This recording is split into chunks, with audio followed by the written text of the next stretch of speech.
مساء الورد عليكم. النهارده عايز اتكلم عن روايه ارض زيكولا الجزء الثالث وادي الذئاب المنسيه. الروايه دي كنت انا اتكلمت عنها اول ما نزلت وقلت ان انا هروح اشتريها في معرض الكتاب وانها روايه جامده جدا. انا لسه مخلصها النهارده بصراحه لان انشغلت في شغلي وفي القناه وفي كذا حاجه.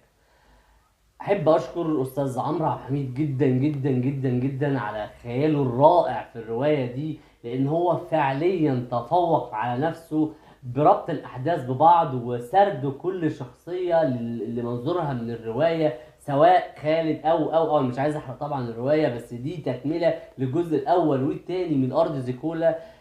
رواية فوق الروعة من سرد للأحداث وترابطهم ببعض واحدة واحدة ورجوع بالزمن فلاش باك، وإنك يرجعك تاني للعصر اللي أنت فيه ويدخلك بقى في أحداث ومجريات وبوابات زمنية وي وي وي حاجات مهولة.